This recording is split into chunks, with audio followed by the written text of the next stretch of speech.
नमस्कार, आपके साथ मैं शकीना मलिक। देखिए, सोचा कुछ जरूरी जानकारी आप सभी लोगों के साथ साझा कर दें। जी, दरअसल अभी मैं पहुंची हूं फतुहा के गोविंदपुर गांव में, जहां पर एक मामला लगातार तुल पकड़ा जा रहा था।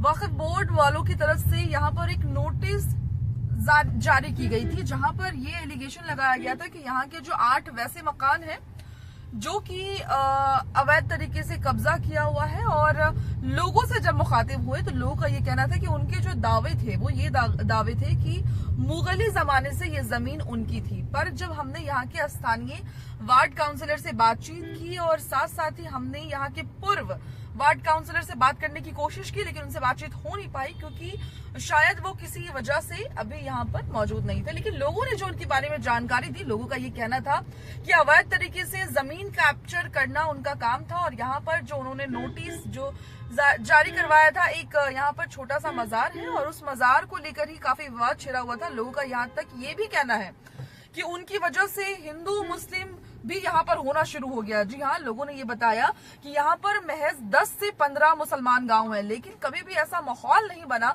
कि हिंदू मुस्लिम गांव माहौल बने। लेकिन इस हरकत के बाद, यानी यहाँ के जो पूर्व वार्ड काउंसिलर हैं, उनकी इस हरकत के बाद कहीं ना कहीं माहौल में तनावपूर्ण माहौल बन चुका है, माहौल में खराबी आ गई है। जिस तरीके का माहौल बना है, जिसके बाद लोग अपने में जातिवाद भी करना शुरू कर दिए। अभी यहाँ के जो स्थानीय वार्ड काउंसिलर है, जब हमने उनसे बातचीत की, उनसे जानने की कोशिश की कि क्या कुछ मामले हैं, तो उन्होंने बताया कि देखिए, उनका जो ये पेशा है कि अवैध तरीके से वो कब्जा करते हैं जमीन, और लोगों को जो परेशान जिस तरीके से उन्होंने किया है, ये हाईकोर्ट में उन्होंने साबित कर दिया कि ये जमीन उनकी है। उन्होंने बाकायदा सारे दस्तावेज दिए, खतियान दिए। खैर देखिए, अभी सरकार की तरफ से एक लैंड सर्वे का भी काम शुरू होने वाला है। जी हाँ, लैंड माफिया, लैंड कब्जे का काम, अभी जिस तरीके से बिहार में बहुत ज्यादा कब्जे का काम चल रहा था, यानी जमीनी विवाद चल रही थी, जिसको लेकर भी सरकार ने अभी जो लैंड सर्वे का काम शुरू करने जा रहा है, सरकार का ये कॉन्सेप्ट है। सरकार का ये कहना है कि लोगों को उनके हक की जमीन दिलाना मेन मकसद है। जिस तरीके से जमीन विवाद छिड़ रहा है,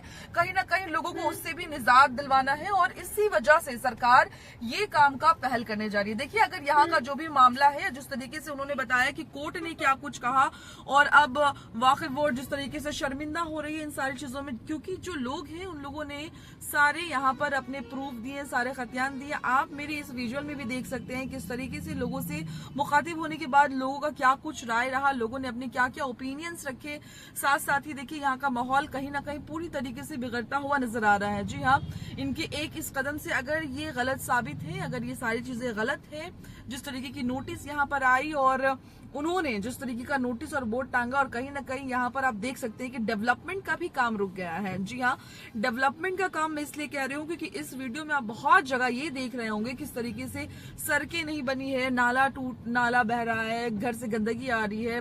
वसूली का भी काम, लोगों ने कुछ ये भी मुद्दे उठाए कि वसूली का भी काम यहाँ पर किया जा रहा था।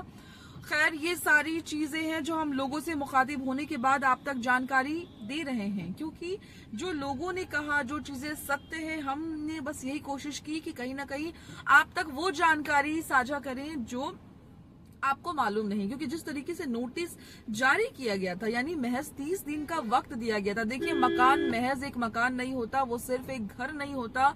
लोगों की उम्मीदें, लोगों की मोहब्बत, इमोशंस, मेहनत, पसीने, खून, हर चीज उसमें जुड़ा हुआ होता है। जी हाँ, मकान जो होता है लोग बहुत उम्मीद से बनाते हैं, और अगर मकान बनाने के बाद अपने मकान को ही खाली करने की नोटिस किसी अलग लोग जरिए आए, तो देखिए वाकई में इस चीज के लिए जिस तरीके से लोग परेशान और दुखी हो रहे हैं, और ये चीज कहीं भी सही नहीं है। फिर वो, मैं यहाँ पे जातिवाद को बिल्कुल भी कहीं ना कहीं सपोर्ट नहीं करना चाहती हूँ। हिंदू हो या मुस्लिम हो, जो भी हो, हमारे देश में जिस तरीके से अब सरकार, खैर तीसरी बार सरकार बनने के बाद तो आप देख रहे हैं किस तरीके से अपराध बढ़ रहे हैं और किस तरीके से जातिवाद हो रहा है। लेकिन ये जो मामला है, ये कहीं ना कहीं अवैध तरीके से कब्जा करने का एक जरिया चलाया जा रहा था। और वक्फ बोर्ड के साथ साथ ही मैं आपको बता दूं कि यहाँ पर कहीं ना कहीं जातिवादी भी छिड़ चुका है उनके इस कदम उठाने के बाद। खैर, आपको इन पूरी खबरों में क्या लगता है, आप अपनी राय हमें कमेंट बॉक्स में जरूर बताएं।